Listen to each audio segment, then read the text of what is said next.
Serikali ya Tanzania imetangaza kulifutia usajili Kanisa la Ufufuo na Uzima linalomilikiwa na mbunge wa Kawe Askofu Josephat Gwajima, ikiwa ni siku moja tangu kiongozi huyo wa kiroho atangaze msimamo wake wa kuendelea kukemea vitendo vya utekaji na watu kupotea nchini humo.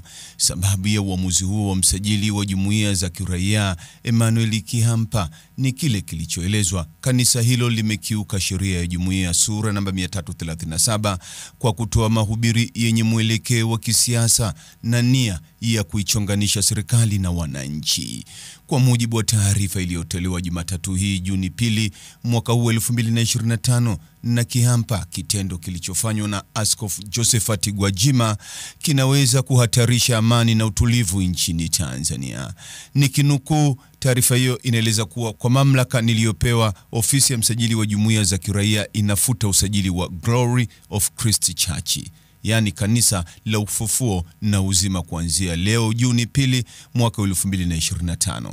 Hivyo unatakiwa kusitisha shughuli za kanisa lako mara moja, amesema Kihampa kwenye barua hiyo ambayo nakala yake imetumwa kwa mkuu wa jeshi la polisi IGP Camillus Wambura.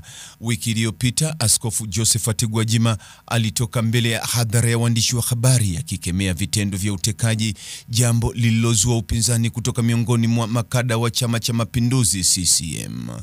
Jumapili iliyopita Juni mosi mwaka huu 2025, katika ibada pamoja na maombi mengine, Askofu Gwajima alitangaza maombi ya siku 7 kuanzia Jumatatu hii katika makanisa ya Ufufuo na Uzima zaidi ya 2000 ya kuombea haki na amani.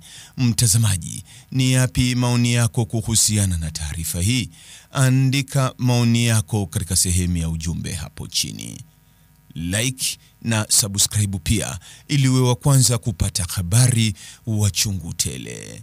Hii ni Focus News. Jina langu ni Deo Kaji Makomba.